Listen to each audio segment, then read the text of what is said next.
70. hamarkada. Nafarroan, fabrika handiak. Protestak non nahi, Iruñerriko kaleak gori-gori.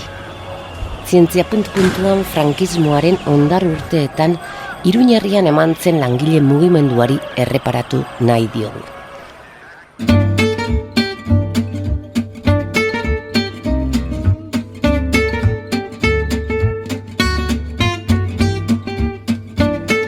Zientzia puntu-puntuan, Nafarroako Unibertsitate Publikoaren divulgazio zientifikoko podcasta. Emaiozu jaten adimenari. Orduan eman zen protesta olatu handia ezin da ulertu emakumeak aintzat hartu gabe. Nola egin 2 hilabeteko greba atzean emakume asko egonez balira borroka hori sostengua ematen. Horixe gaurko gure galdera Nerea Perez historialariari. Egunon, Nerea. Egunon. Ongi etorri zientzia puntu-puntura. Eskerrik asko. Ni Nerea Perez Ibarrola naiz, Nafarroako Unibertsitate Publikoan irakaslea. Nafarroako Oroimen Historikoaren dokumentazio funtsean ikerlaria eta baita ere koordinatzailea, eta historialaria eta historiazalea baita ere.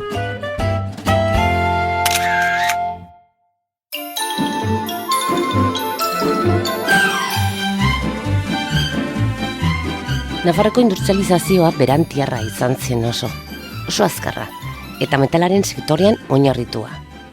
1950ko hamarkadatik aurrera, Iruñerrian garapen industrial izugarria gertatu zen, eta horren ondorioz, dozenaka fabrika ireki ziren.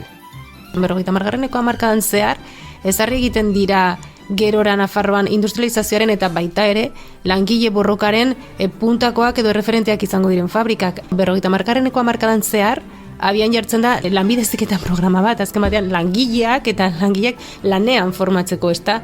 Eta baita ere 50. hamarkadan zehar hasten da hiriaia hazten. Periferia izango denaren hainbat nukleo esartzen, hor Txandrea bezalako auzo batez 50. hamarkadan irekitzen hasten da. Beharrezkotzat jotzen da langile populazio batentzako etxebizitza esparru bat sortzea, hori da. Orduan hor hasten dira ja mugimenduak eta jartzen dira gerora 60. hamarkadako aldaketa handiak izango direnaren arroinak 50. hamarkadan aurkitzen ditugu. Badaude 2 greba, nahiko ez ezagunak direnak egia esateko, 1951. urtean, estatu mailan ere hainbat puntu zehatzetan abiatu zirenak garai hartan ere, Bartzelonan izan zen tranbiaren prezioaren igoerarengatik, hemen Iruñan sorburua izan zen merkatuan arrautzen prezioarengatik, gehiago dira gatazkak lotzen direnak biziraupen krisiekin, biziraupen egoerarekin, baina grebak izaten dira azken batean.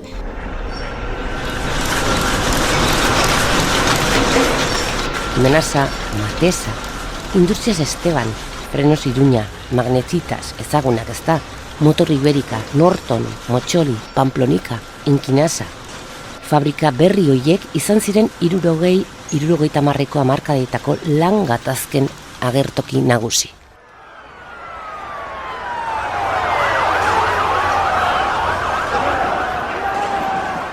Greba handiak edo stand handiak Nafarroan ezagunenak direnak eta memoria kolektiboan igual gehien gordetzen direnak dira 1973ko ekainako Motor Iberikako greba, 1975ko urtarrian Potaseseko mehatzarien itxialdiarekin batera ematen den greba orokorra, horiek greba orokorrak dira, baina eske egunerokotasunean egunero edo zure hitzarmen kolektiboaren negoziazioaren baitan ematen diren gatazkak sortzen dira zure fabrikan, edo beste fabrika batekin borrokan dauden langileekin edo langilei elkartasuna adierazteko lanusteak egiten dira. Orduan, kasi egunero mobilizazioak daude, egunero horrelakoak gertatzen dira. Nik beti kontatzen dut eta anekdota hutsa da, baina nire aitak beti esaten dit, eskenik ezak izan bat urte segon nintzen, hilabete bat bera ere, osorik, kobratu gabe. Eta hain zuzen ere horrek adierazten diguna edo horren atzean dagoena da, hilabete batean zehar askotan lanuzteak egoten direla. Orduan, bai, kasi egunero edo, oso maiz, ez? 63ko Motor Iberikako langileekiko elkartasun greba, edo 1974ko abenduaren 11ko greba izugarriak izan ziren, eta gizonezkoak ziren lantegi handietako behargin gehienak. Non ziren emakumeak, zertan ari ziren? Hainbat borroka, hainbat ekintza aurrera eramaten aldira, atzean dagoen lan ezkutu bat dagoelako. eskutua dena eta eskutuan geratzen dena, ezta? Emaztekien lan eskutua. Andrazkoen sostengua. Emakumeen antolamendua. Urteetan aitortu gabe gelditu da. Azkeneko urteetan geroz eta gehiago zabaltzen ari diren esparruak dira, eta horretan lanean badauden historialariak, bereziki emakumeak badaude. Eta bereziki adibidez horrelako planteamenduak auzo elkarteak eta auzo elkarteetatik datozen mugimenduak aztertzerakoan aintzago hartzen dira. Hori aintzat hartu gabe ez dugu greben eta borroken ikuspegi oso bat.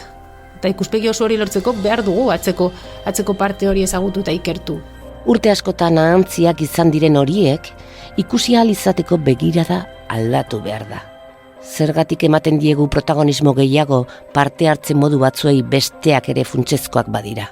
Gauza ez da emakumeen bila joan, buruan izan ditzazkegun parte hartze eredu klasikoen bila. Hau da, emakumeak goazen bilatzera, lider bezala, erakunde sindikal batean, edo politikari aktibo bezala, parlamentu batean parte hartzen, edo begirada aldatzea da eskutuan dauden emakume horien gana zuzentzea.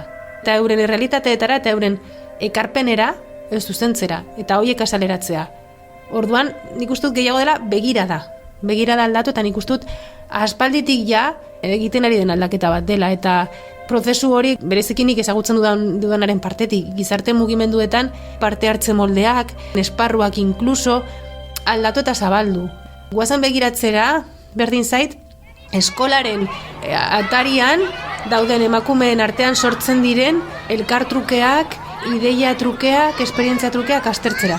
Bertan, elkartzen diren emakumeen artean hitz egiten dena eta transmititzen dena, pues agian, hainbat ideia, hainbat jarrera sozializatzeko auzoetan ezinbesteko izan zela aurkituko dugu. Baina begiratu behar dugu eskolaren atari horretan. Ez gara mugatu behar fabrikaren produkzio plantara. Eta horrek ez du esan nahi, importantea ez denik, fabrikaren produkzio plantara begiratzea. Noski. Baina horretaz aparte, begiratu behar dugu, edo begirada beste esparru batzuetara zuzendu behar dugu. Garrantzi gehiago ematen diogu, manifestazioan atetzen den gizonari, etxean meak zaintzen edo bazkaria prestatzen dagoen emakumeari baino. Edo inkluso, lan ez ofizialak egiten dituen emakumeari. Azken batean, greba kontestu batean, senarrak ez baldin badu kobratzen, agian ni atera behar naiz ez dakit nora, ez dakit hostera edo dena delakora, behintzat diru sarrera batzuk lortzeko.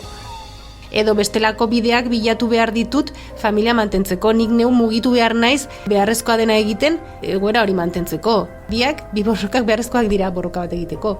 40 egunez borroka bat mantendu ahal izateko, horatzean dagoen guztia eman behar da, ze bestela ez dago 40 egunez aguantatzerik. Egia da, frankismo garaian askoi saiatu zirela emakumeak lan mundutik baztertzen. Baina beste realitatea da milaka izan zirela etxetik kanpo lan egiten zuten emaztekiak. Eskufinak eskatzen zituzten lanak izaten ziren. Soldata maila eskasekoak noski. Eta sektore berean ari ziren gizonezkoek baino irabazi gutxiago suposatzen zutenak. Bai, ziren emakumeak gainera produkzio esparruetan lanean, eta gero bazegoen neska gazte asko bulegoetan lan egiten. Administrazioan lanean ari diren langileak, eta zuzen ere bulegoietan neska gazte asko lan egiten zuen, eta zenbait fabriketan inkluso benetako borrokalariak izatera iritsi ziren, eta euren fabriketan edo euren esparruetan lantegi komisioak sortzen zituzten eta parte hartzen zuten neska gazte horiek, ez? Gauza da, emakumeen egoera lan munduan berezitasunak dituela hainbat aspektutan. Eta batzuk 14, 15, 16 urterekin lanean jartzen ziren familiak beharrezkoa zuelako. Eta gerora jarraitzen du beren lan ibilbidea, baina kontzen zirenean lana usten zuten. Eta hor ja ez desagertu, baina gaztetasun ere ezaugarri hori horrekin zer ikusia dauka. Askotan ere gertatzen zen berezko lanbaldintzei dagokionean, emakumeentzako ikastun izatearen epealdia luzeagoa zen. Zer gertatzen da, ikastun bat zarenean, zure soldata txikiagoa dela. Eta gero ja da, bereziki emakumeen laneskua biltzen duten sektoreek ere euren arazo propioak dituzte. Hari naiz pentsatzen ehungintzan, adibidez, bertan emakumeen lanesku asko biltzen duen sektorea da. Edo baita ere, adibidez, onena fabrika, poltsak egitearen fabrika, eskatzen zituzten edo produkzio prozesuak zehetasuna eta eskatzen zuten prozesuetan ere emakumeak aurkitzen ditugu.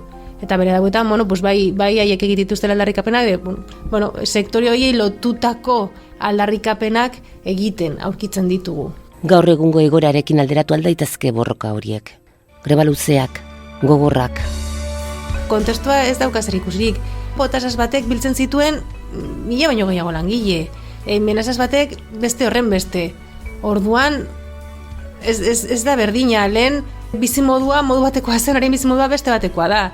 Elkartasuna lortzeko sareak lehen modu batean funtzionatzen dute, orain agian zailtasun gehiago dituzte funtzionatzeko. Aldatu da kontestua, aldatu da nik esango nuke kapitalismoa bera, eta aldatu da langileria bera. Laneskoa bera aldatu egin da, ez da berdina. Langileria ez da lehengo langileria. Ez inolako zentzutan, ez identitate sozial eta politiko bezala, baina ez da ere sujetu, inkluso fisiko bezala, ez? Gaurko gunean lan egiten duen jendea, askoz ere anitzagoa da. Askoz ere errealitate anitzagoak bizi ditu. Eta ez da horren erraza, aniztasun hori, borroka batean bat egitea, askoz ere zailagoa da. Beste bideak eta mekanismoak bilatu dira. Horretarako dira eredugarriak. Ikusteko edozein kontestutan bideak egon daitezkela, eta bideak sortzen ari direla, agian ezagutzen ez ditugunak. Agian eskutuan daudenak edo lurrazpian daudenak, baina daudenak eta fruituak eman ditzazketenak. Eta nik uste dut borroka horiek hori erakusten digutela, eta hori ikustarazten digutela, eta eredugarriak direla zentzu horretan.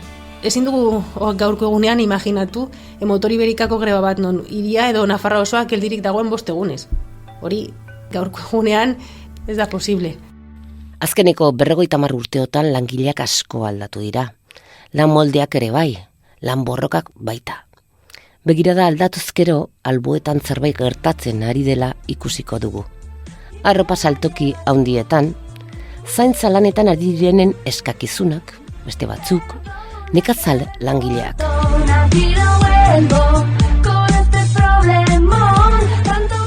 Justo badira ez gure irudi klasikoarekin eta gure lan esparru klasikoen irudiarekin apurtzen dutenak. Ez da fabrika batean lan egiten duen langile bat, gehien batean, gizona eta zuria. Izan dira nekazaritzaren arloreko eta zerbitzuetan lan egite duten emakumeak. Naiz eta irudi horrekin apurtzen dutelako edo bat egiten ez dutelako, bigarren maila batean edo geratu direla, baina badira eredu bikainak ikusteko gauzak aldatu direla. Borrokaren sujetuak, langile mugimenduaren sujetuak asko aberastu dira eta aniztu dira. Eta horretan daukagu adibirik argiena. Eta haiengandik ikasteko, haien kemena eta indarrarengatik ere ikasteko dugu eta ikusteko dugu. Emakume batzuk H&M batean lanean eta hor aguantatu egin zuten. Eta lortu egin zituzten gauzak eta euren borrokarekin lortu egin zituzten gauzak. Guazen, horietan ere, borroka txiki horietan fijatzera. Ikus ditzazkegulako ere, aldaketa hoien santzuak eta orain mugitzen ari diren eta orain pilpilean dauden bideo horiek ezagutzen.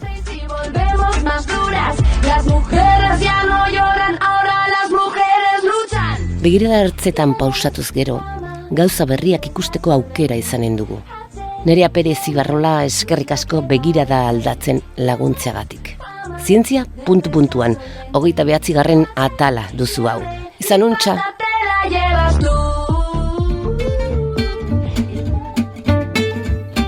Zientzia puntu-puntuan entzun duzu.